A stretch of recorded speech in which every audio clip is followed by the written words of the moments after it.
I want to see how intelligent you are. So it's a very simple experience. The only thing you have to do is that you mimic, you copy what I do. Yeah? You can sit on your chair, you don't have to stand up.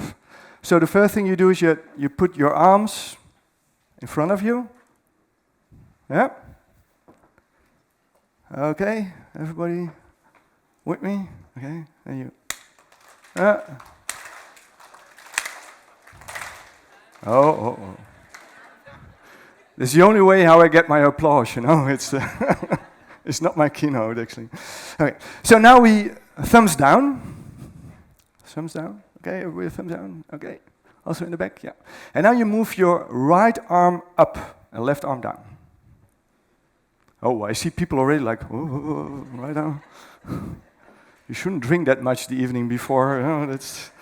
Okay. And now we are going to watch this arm. We switch the arm. So the right arm goes to the left and the left arm goes to the right, like this. Okay. And now you bring your hands back together. And now you put your thumbs up again. Oh, I see one guy over there. Yeah. You pass it. Oh, you. Okay. Okay. I will talk very slowly. And so everybody tells me like, yeah, you know, IT is like magic. And I thought like, if IT is really like magic, I should be a sort of magician, isn't it? So is there somebody who wants to help me? It's a very short one. So would you like to join me on stage? Yeah? Yeah. So this is second chance. Yeah? And it's very simple. You see, I have 3 cards, isn't it? Okay. We have 2 hard 7. Yeah? And we have 1 joker. Yeah? Okay. Yeah? Okay? So the only thing you have to do is you take the red card, the joker. Okay. Did you take the joker? No. Can you show it to the other people? She didn't take the joker. This is magic, isn't it? Yes. How did I do that? Yeah, you're looking at me like, huh? Yeah, I saw something. Oh, you saw something. Okay, don't tell anybody, you know? Because this is a trick for children. Yeah, the children want to become a magic. It's the first trick on the DVD that I took from them.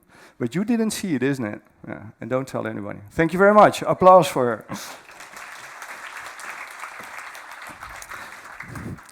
No, IT is not magic. Absolutely not. And today I will talk about the human side of transformation, but also the business side. So there are a lot of things you will learn in this keynote that you can also use in your private life. Yeah? So I should use a disclaimer in my presentation. Be careful with that part, but you learn a lot about yourself, about your behavior, and also the behavior of other people. And we all know that we have a lot of habits. Yeah, so sometimes we think that it's easy to change things, but it's actually very difficult. Yeah, if we do a very simple thing, like if you cross our arms, you know, like this, cross your arms. Yeah. I always do it this way. If I now would ask you, could you switch your arms? Sort of Brazilian dance, you know, how should I do this? Yeah. And that doesn't feel comfortable, isn't it? Yeah? Because I always do it this way. So there are a lot of routines that we have during the day. We're not even conscious about it, how we do stuff. There's another experiment you can do tonight if you're at home. If you're in the kitchen, you take the drawer with all your silver, so with the knives and the forks, and you put that in another drawer. Yeah? Got it? What do you think how many days you need before you always go to the right drawer and don't go to the old one? What do you think? How many days? Make a guess. 1 week? 20 days? It's in average is 21 days before we have implemented a new routine in a very simple way. So sometimes we think, oh, we can change the whole world. Be careful. Yeah, be careful with that. Another one, and this is a dangerous one. This is up to you if you want to do that. Because we go from the kitchen to the bathroom. the bedroom, not bathroom, bedroom. And if you have a partner, what you do tonight is you make sure you're the first one in the bedroom. And what you do is that you lay at the side of your partner in the bed. Yeah? And then your partner enters the bedroom, and he or she will probably ask, "What are you doing there?" "I just want to sleep." "But that's my side of the bed." "Not anymore." Yeah? And then see what happens.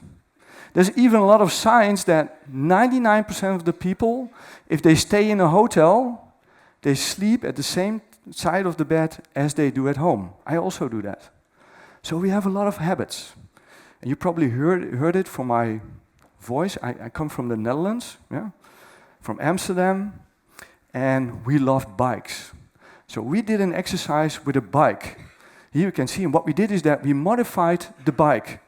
So if you put the steering wheel to the left, you go to the right. If you do the steering wheel to the right, you go to the left. Huh? And it's almost impossible to ride such a bike. It's really difficult. As you can see here, it's like, wow. But there was one guy, and it took him over 3 months. And after 3 months, he could ride the bike. Yeah. Still a little bit shaky, but he managed to ride the bike. And you know what is interesting about the science that we did here is that what will happen if we put this guy on a normal bike again? Yeah? So we were in Amsterdam. If you were in Amsterdam, you recognize it. We gave this guy a normal bike. And this is what happened. Huh? He couldn't ride a normal bike anymore. You see? This is a strange thing, isn't it? So if we, and that's very often a mistake we make if we want to change. We want to change from day one, we do it different.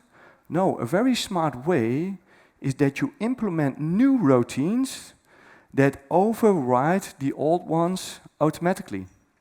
Yeah, so you don't have to stop, you just override it with other routines. It's a very simple way. I was here last year. Are there other people that were also in my keynote last year here in Bucharest? Some people. My weight was 23 kilos more than I have right now. Yeah? And based upon this science, I now know how to influence my own behavior and routines to make sure that I eat less and I sport more. Yeah? So it's a very important science to change your own behavior in a very simple way. And therefore, we need to know more about our brain. It's one of the most interesting organs that we have. Is there any? I don't have T-shirts, sorry, but I ask questions. Is there anybody who knows why we as a human species have such an enormous brain? Because it's relatively to our body, and from an energy consumption point of view, it's big. Our brain consumes 20% of all our energy. There's no animal that has a brain that consumes so much energy. Does anybody know how we manage to allow ourselves to have such a brain through the evolution? Do you know what the smart thing was? It's actually a sort of technology that we used that gave us such a big brain. Does anybody know? We do it every day. Sorry? Sleeping, speaking, thinking. It's simpler. One of the basic things we do every day. Walking on 2 feet? Read? Sex? No. It's cooking. It's cooking. With cooking, you pre-digest the food. And by using cooking as a technology, we allow ourselves to absorb much more energy than all the other animals. Because did you ever see an elephant cooking his food? I didn't. Yeah? Or a giraffe, like, wait a minute, I have to cook those leaves before I eat them? No, they just eat it. So before we did that, it took us almost 10 hours a day to find the food. Because we had to eat a lot to get all that energy in us. After using this technology, cooking, we only needed 4.5 hours a day to get to our food. It's a big difference. And therefore, we have such a huge brain that consumes a lot of energy. If you now look into the brain, I can open this one. It's very funny if you travel around with such a brain, you know? And you have to go to the X-ray security on the airport. So I was in Frankfurt last week, and there was a lady sitting behind that X-ray machine, and she probably saw something in my suitcase that looks like a brain, you know? So she told that other guy, you know, you always have somebody else who then asks you to open your suitcase. So sir, can you open your suitcase? Of course, I opened my suitcase, and he looked in it.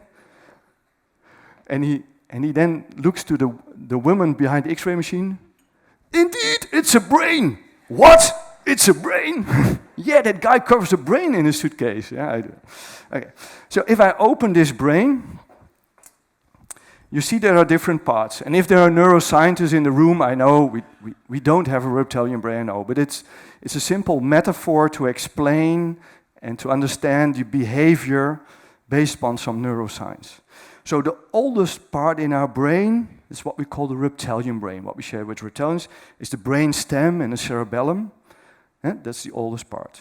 Then we have the mammalian brain. Sometimes we call it the emotional brain or the limbic system. It's actually steering a lot of our behavior, motivation, a lot of memory functions are here, because emotion and memory, they're quite linked to each other. It's what we call the mammalian brain, what we share with mammalians. And the last one, and that's actually the one which was very important based upon that cooking technology, we have enormous neocortex. So this whole cortex is, neo, is the new cortex, is the latest cortex in evolution time added to our brain. And these three structures, they determine actually how we behave. Let's start with the reptilian brain. I also get to some technology and business. Now you think, I think I'm in the wrong keynote here because there's a guy talking about brains and he's from SAP, they do software and X and O and whatsoever. I will come to that later on. So, start with the reptilian brain. The reptilian brain makes sure that we stay alive. So right now, there's probably nobody in the room who said, Mark, stop, wait a minute with your keynote. I have to think about beating my heart and taking that I breathe and all those. No, it happens completely in your underconscious. You're not aware of it. It's a routine automatically. Yeah? It keeps us alive. It keeps us in balance. If the cerebellum wouldn't do its job, you would just fall off this chair. Yeah, because it's constantly like balancing you and make sure your body is staying on this chair. There's a lot of work that's going on here. Yeah? And we are not aware of it, not at all. The reptilian brain also makes sure, and then we go to behavior, that we're always safe. So without you knowing, but right now your reptilian brain is that, what's that guy doing on that stage? Is still safe? Can we stay here? You know, that's what he is doing. Animals also have a reptilian brain. Is there anybody who has a cat at home? You have a cat? Okay. You can do a third experiment tonight. So you have the kitchen and the bedroom. And then you have a lot of homework, I know. So what you do is that you go to your refrigerator and you take a cucumber. And a cucumber looks like a snake. So for a cat, the reptilian brain is from, whoa, wait a minute. And that's happening. Oh, yeah.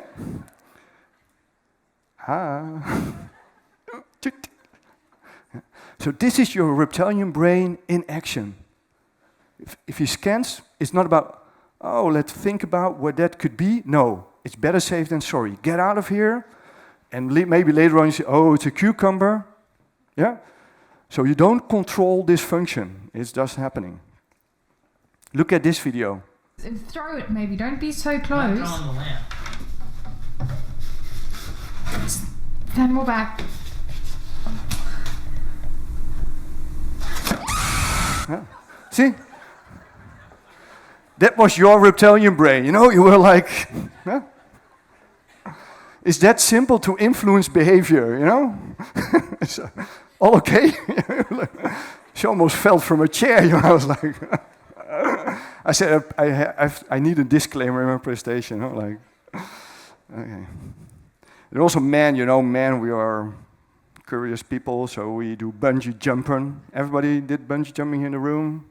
Other man was, I jump from every bridge, I don't care less. This guy also, let's jump from that bridge, come on. Oh! See? That is his reptilian brain saying, oh, we are not going to jump. Yeah? And that guy is so lucky, he's so lucky, that I was not standing behind him, you know, because then, then you have to jump, you know, there's no option. So what does our reptilian brain do? It functions based upon routines. It beats our heart. It makes sure that if we see a spider, we get out of here. Yeah? It regulates our emotions, or our behavior in a very quick and fast way. We can do a similar thing within our organization. I promise you, to go to business, a lot of the vital functions that we have in our business, we should automate them as routines. We don't even want to be conscious about them. Our whole finance administration, everything should run smoothly in our unconscious. And only if there is danger, then I want to be made aware of what's going on in my organization. And I brought a very concrete example with me. This is a project we did at a startup in Hamburg, in Germany. The company is called Farmer's Cut, and they grow salad. And they grow salad in a very special way. So they do it vertical farming, they call it. It's in big houses in the middle of the city. And each floor they have 11 layers where they grow the salad under LED light. And the advantage is that the salad is growing there where you consume it. That was my brain. Sorry. You saw my reptilian brain? I have to go there. And you see they sell it in these boxes. They call it harvest on demand. So shortly before you eat the salad, you harvest it yourself from these boxes. So in the canteen, for example, or in your kitchen, the salad is still growing. And what we did here is that we automate all the vital functions of that whole vertical farm with the SAP Cloud Platform and machine learning. So we take all the indicators like airflow, temperature, water, carbon dioxide, and we use that to optimize all these mechanics to make the salad grow as fast as possible. A little bit more carbon dioxide, a little bit less water, you know, those kind of things. No anti-pesticides, nothing. It's only growing on water, nothing else. And what we achieve with this is that the salad, we can tweak it in that it's growing from, in the beginning we needed 21 days, and now we can grow the salad before you can eat it in 17, 16 days. And why is this so important for them? This is the way how they want to scale this model, because they are building these vertical farms in all the large cities, and you don't want to have a lot of experts that run that whole vertical farm. So it runs completely automatic, like a reptilian brain. Yeah, it's completely automatic, regulating the water, carbon dioxide, optimizing it, and making sure the salad grows as fast as possible. So this is what we can learn from how our body functions with vital functions and routines, how that relates to our organization. Now go to the next part of our brain. As you probably remember, is this small part. It's called the mammalian brain, as I said. And in the mammalian brain, a lot of our emotions are regulated there, closely linked to our memory functions. Because if there's danger, and you get the emotion of, for example, anxiety, it's important that you never forget that. So probably the moment with the spider, if I ask you next year, you have no clue what I told you here, you've forgotten it all, I'm quite sure, but the spider you still remember. Because that emotion, anxiety, is linked to your memory function. That's happening in your brain. What this brain is doing, and everybody recognizes that, is two things. We are very simple animals. One way is that we are always looking for the next pleasure. Yeah? A new car, a nice dinner, whatever. Where is the pleasure? And another thing this emotional brain is always doing, avoiding effort, energy, pain whatsoever. You recognize that? Where's the party? You know, that's how we are programmed. We can't change that. And how does that work in more detail in your brain? For example, we as men, of course, we like to buy shoes, isn't it?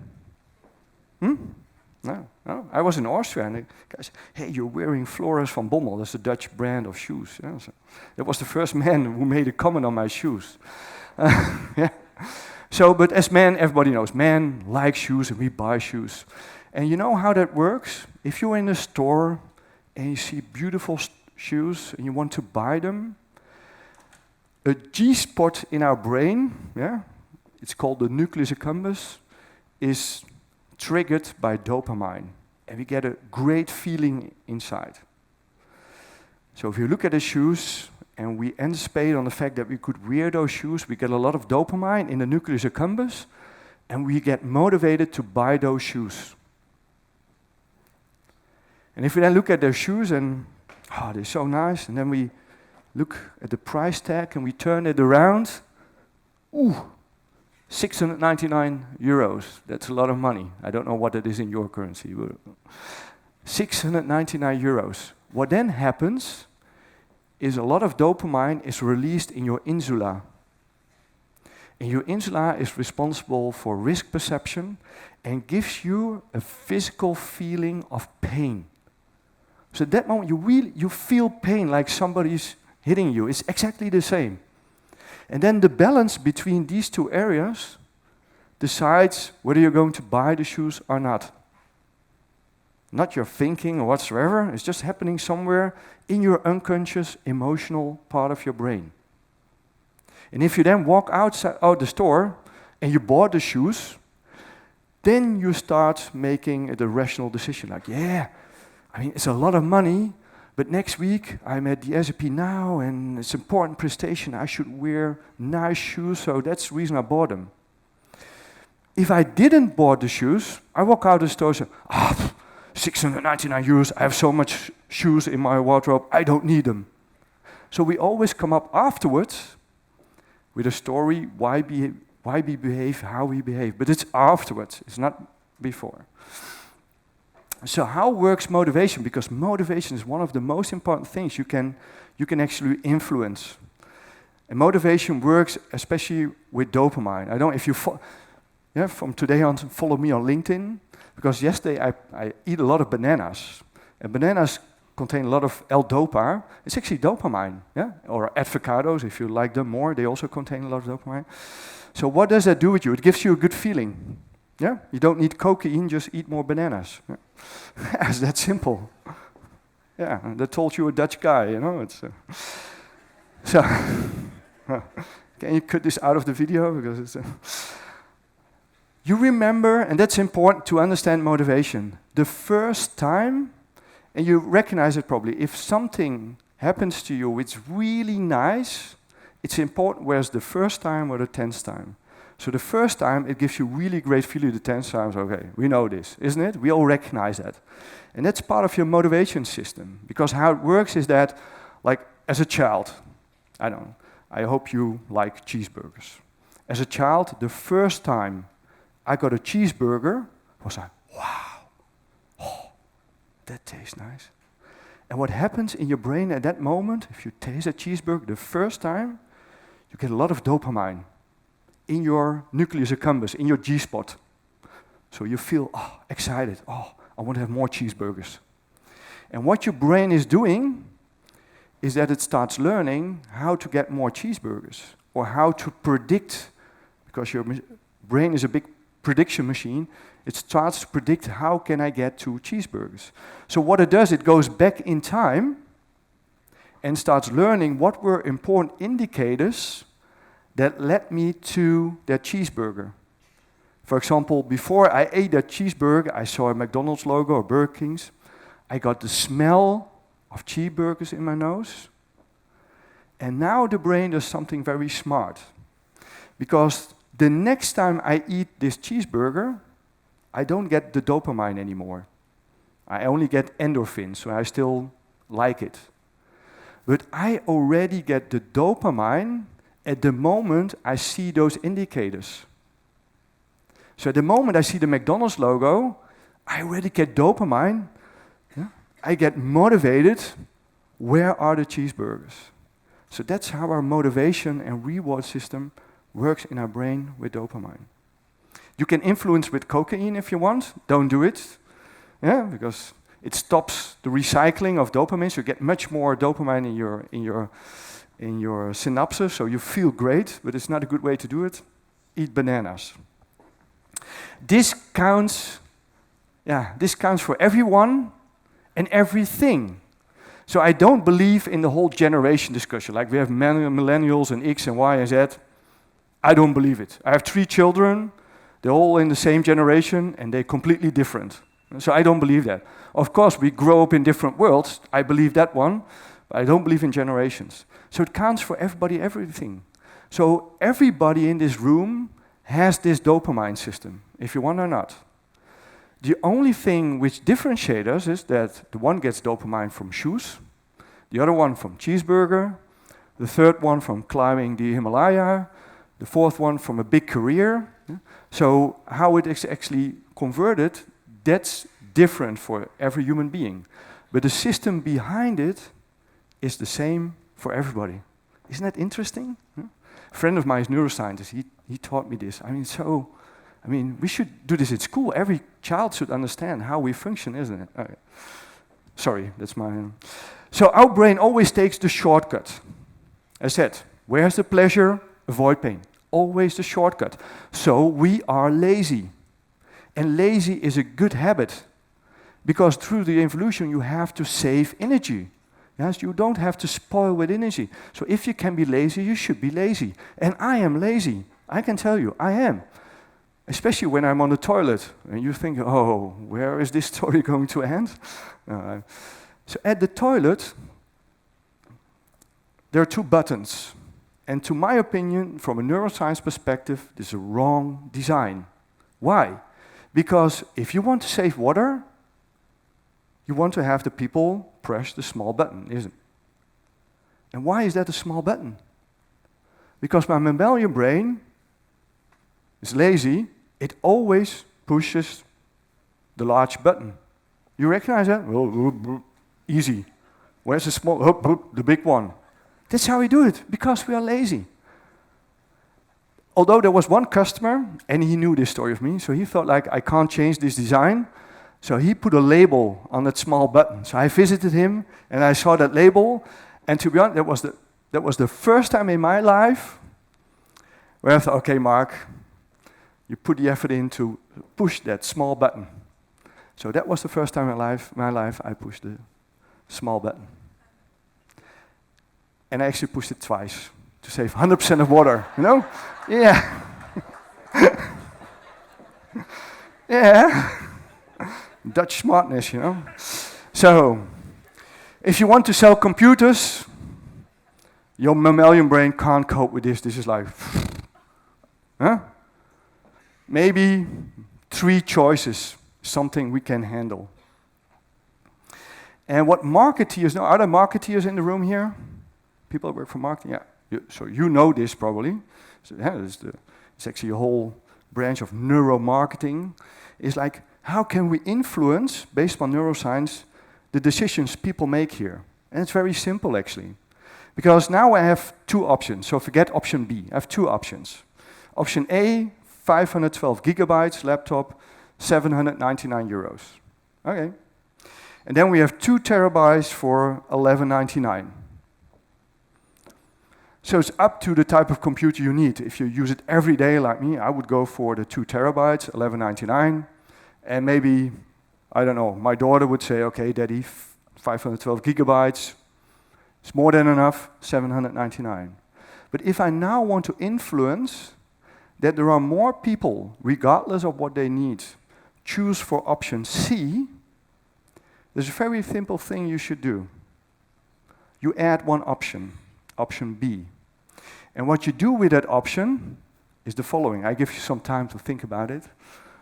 Yeah? Yeah? That's what neuromarketers do. So you add another option, which is not attractive because it's a higher price for less capacity of your laptop, but that makes option C much more interesting. So more people go for option C, regardless whether option A was also enough for them. So based on this science, we can use that actually to influence people's behavior. So Christian talked a lot about X and O. I had a translation, so I could follow it a little bit.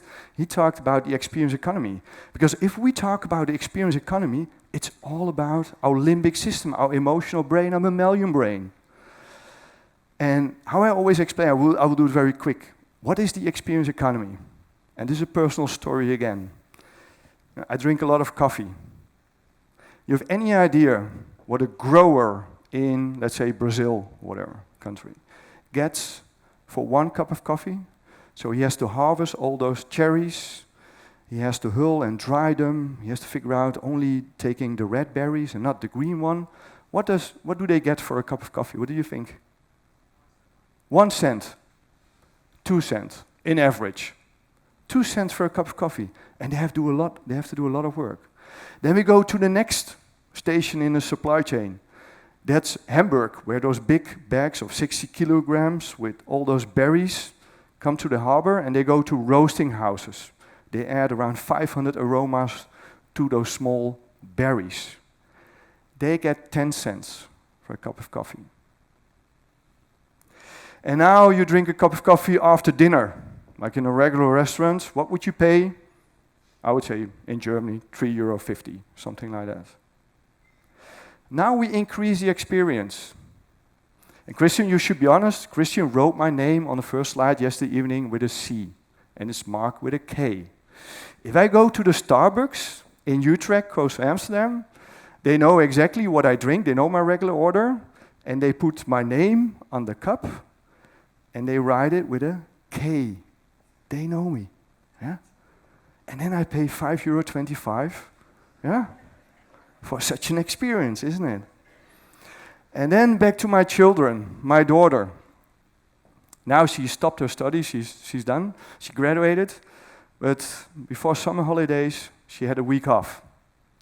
And why is this important? That she was studying at that moment of time, she lived for my money. Yeah? And I'm always like, okay, I mean, do you really have to drink coffee at the Starbucks for €5.25? Why not in the canteen at the university for €1? You know, I mean, it's good enough, isn't it? Yeah, it's my money.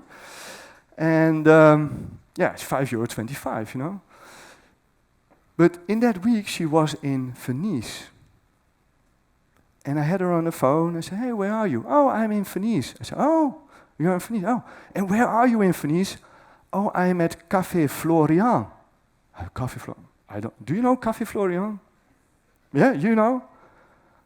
You know it? Okay. I didn't know. Now I know. What do you pay for a price of coffee? €10. Exactly. Because as a student, why not? You know, I mean, it's daddy's money. And this explains the experience economy. Because why does she spend €10 for a cup of coffee? Because it's cool, it's an experience, you post it on Instagram, whatsoever, and then you are willing to pay €10 for a cup of coffee. So that's the reason why we call it an experience economy. It's the economy stupid, yeah? Because it's money. Yeah, I can ask €10 instead of €3.50. It's the same coffee, believe me. Café Florian, they will say, no, that's not true. But it's the experience. So the experience economy means that you sell the experience as a product. The experience becomes the product. That's the difference.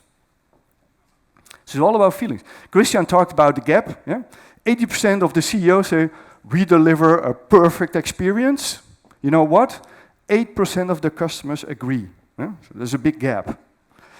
And then he talked about X and O. And wait, do you know what the challenge is about X and O data? Is O data, you see it. Yeah, you know, if you look in your ERP system, you see what your customers bought, at what price, which product. I mean, it's data you see every day. But there's a part you don't see. I think this is my last exercise. So right now you see 32 circles, isn't it? I see people again like, okay. like with the arms, stop drinking. There are 32 circles behind me. For the people who don't see them, I will help you a little bit. If you focus on one of these white dots, or one of them, it will be difficult for you to, but focus on one of them. You all have one white circle to focus on. Then now you should see the 32 circles. And that's actually the X and the O. So the rectangles is the O, we always see it. But what we don't see, which is there, is the reason why people do it.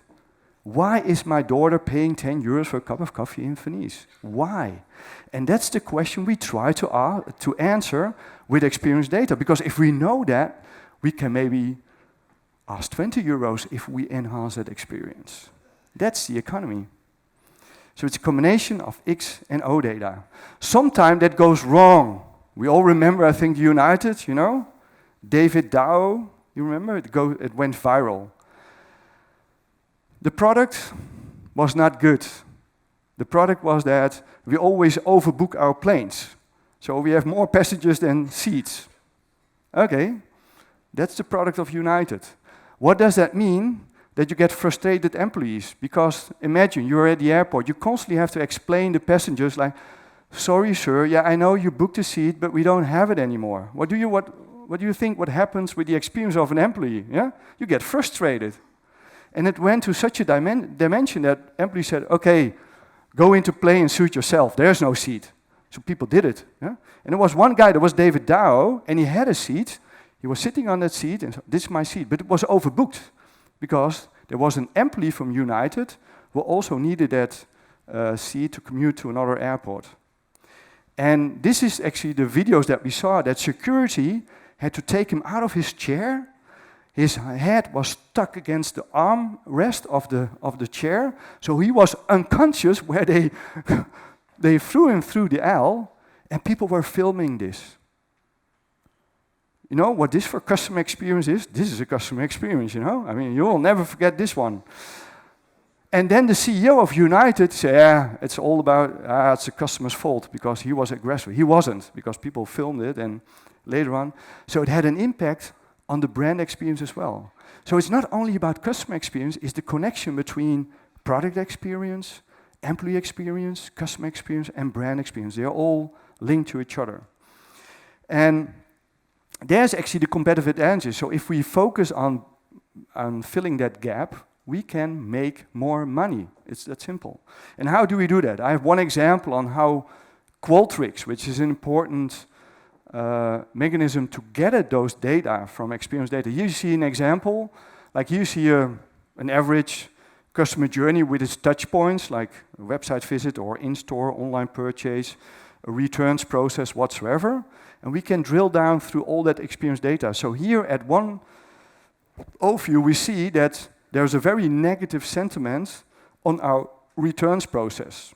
Yeah, you see that valley there. And if we go into there, you see returns is very red. And on the right-hand hand, you see this is not a manual analysis. No, it's completely automated. So we do sentiment analysis by using machine learning, filtering all the comments from customers. Then with words and pair of words, we can score the sentiment, whether it's positive or negative. And in that way, we can completely automate how people think about your returns process and why it's good or why it's bad. And then we can drill down. So here you see all the reasons. Or here you see the comments. If we now drill down into the returns process, we see the reasons why people are so negative. We go and drill down in there. Why they are so negative on the returns process. Yeah? Is it the quality of the product? Are they damaged? Is the shipping? And you see here that the biggest issue is timing. You see the big red circle there. So we don't deliver on, or we don't do it quickly, the whole returns process. So that's something, how you can analyze that data to get an idea on how people experience your processes and why they're doing the things, how they do those things. Back to the brain.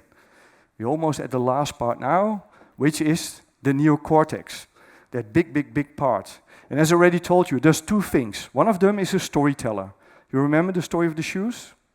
It's a storyteller who say, yeah, I bought the shoes because I have Or it goes the other way, like, no, I don't need those shoes, I have enough shoes. That's a storyteller. So it's a sort of reporter that makes everything logic which is happening somewhere down in our brain.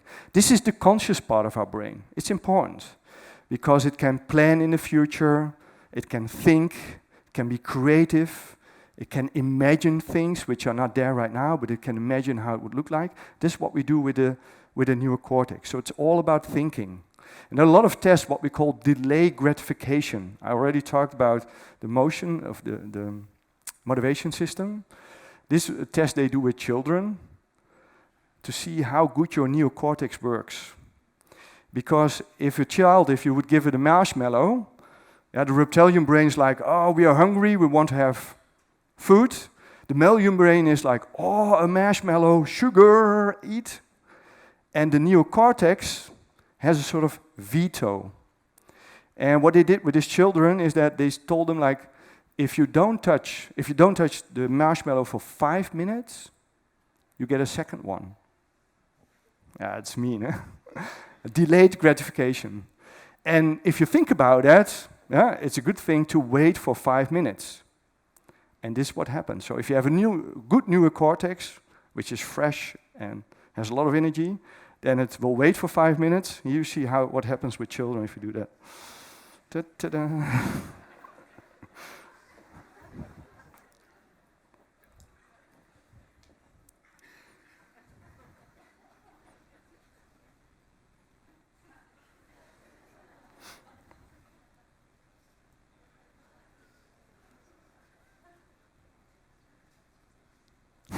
Yeah? So that's your neocortex. It's completely developed at an age of 23. So if you have children, you know why they do the things, how they do it. It's also thinking and intelligence and creativity. Somebody knows how to connect all the 9 dots with 4 lines? Yeah? 1, 2, 3, 4. No, what should I do? You go outside of the box, of course. This is his neocortex. Yeah? My dog can't solve this. Yeah, but we as human beings can. What? Sorry? Yeah, because I meet a lot of people and I do this I'm gathering actually those ways how you can solve it. So I think this was not Sophia, I don't know. I think it was Belgrado, where there was a guy who said, I cannot do it with 3 lines. And I was 3 lines. That's difficult. Yeah. And then my youngest daughter, she saw this last week. She's 16. Oh, I can do this with 1. I was like, 1? Nah. 1 is not possible. Yes, I can do it with 1. Didn't say anything about the thickness of the line, Daddy. Yeah, you're right. So, innovation, that is in your neocortex, if we translate this to business. And I'm CTO of SAP for MEE, and we do a lot of innovative projects. And we bring innovation on the street. And I took 1 example with me here, or actually 2. One of them is the one in Zurich, where we use all those technologies to create a complete new customer experience. And this is the first cashless store at the railway station in Zurich, where there's no employee, nothing. We know the regular orders of the people, they can open it with a card, it's automatically debt on your account is completely automated experience. And that's something how we bring technology into practice. So I'm not only talking about brains, we also do these type of projects. Another one, which we did in the Netherlands, which I like very much, is using machine learning to save the rainforest. Sounds strange, isn't it? And we got in contact with Topper White. And what Topper White is doing, he collects old mobile phones, as you can see here, and he motivates them and puts solar panels on them. And what he does with those mobile phones and solar panels, he hangs them at the top of the rainforest in the trees, and then he's gathering sound of the forest, of the rainforest. You ask, why is he doing that? Well, he used those sounds to detect whether illegal logging is happening. So people cut the trees illegally. And what he always did is that he used the chainsaw. So if he was listening in the rainforest and he detects the sound of a saw, this was happening. Up.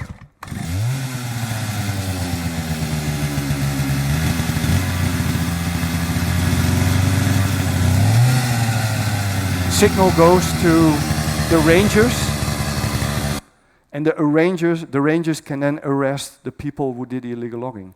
And what we did is that we said, okay, can we use machine learning to predict the fact that illegal logging is happening in the future? Huh? Yeah.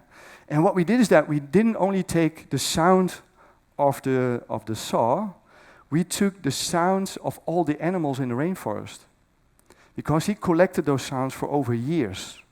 And we used machine learning to find the indicators of some sounds of birds that are indicating that illegal logging is happening. So we were looking for those correlations. Not causality, of course, but correlations.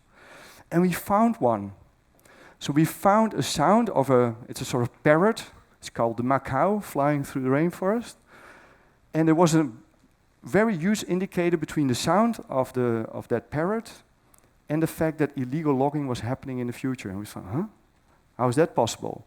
And Topper understood it, because that parrot, the macaw, is always making noise.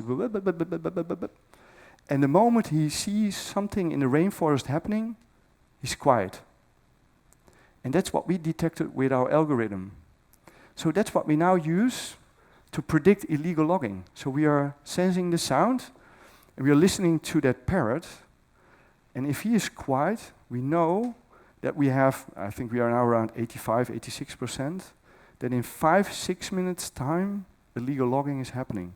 We can also detect the geolocation, so we build an app that we can send the rangers there, so we don't do it via SMS.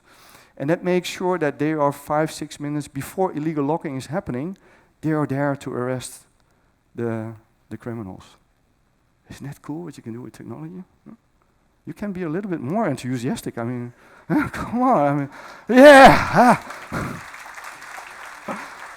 Thank you. Okay. So to wrap it up. I talked a lot about the brains and how you can influence behavior. There's a very simple trick. As I said, your brain is a big prediction machine.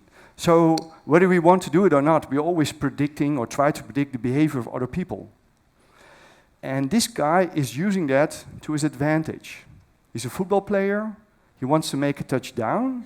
And what he does is something the other opponents don't expect from him.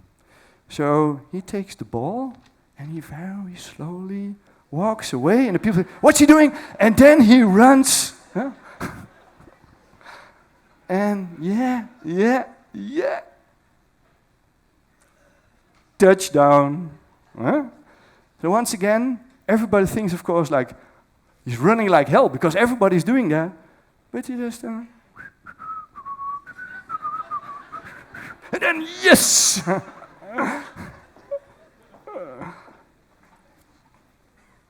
So sometimes it makes sense to do things that people don't expect from you. Thank you very much.